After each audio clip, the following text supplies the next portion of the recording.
नाज़रीन, फरीद आबाद जे rice canal मां निकिरंदड़ मुख़्तलिफ़ शाख़ुनि में पाणी जी खोट ख़िलाफ़ पुछड़े जे आबादगारन एहतजाज जी मुज़ाहिरो करे अलामती बुख हड़ताल कई आहे।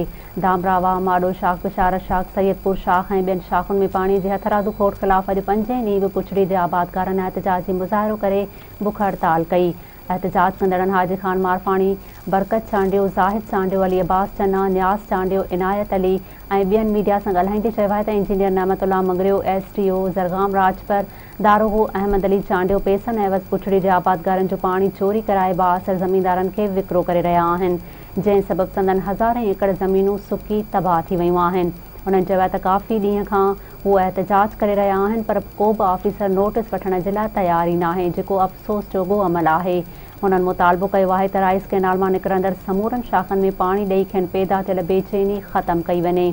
ॿी सूरत में एहतजाज जारी रखियो वेंदो।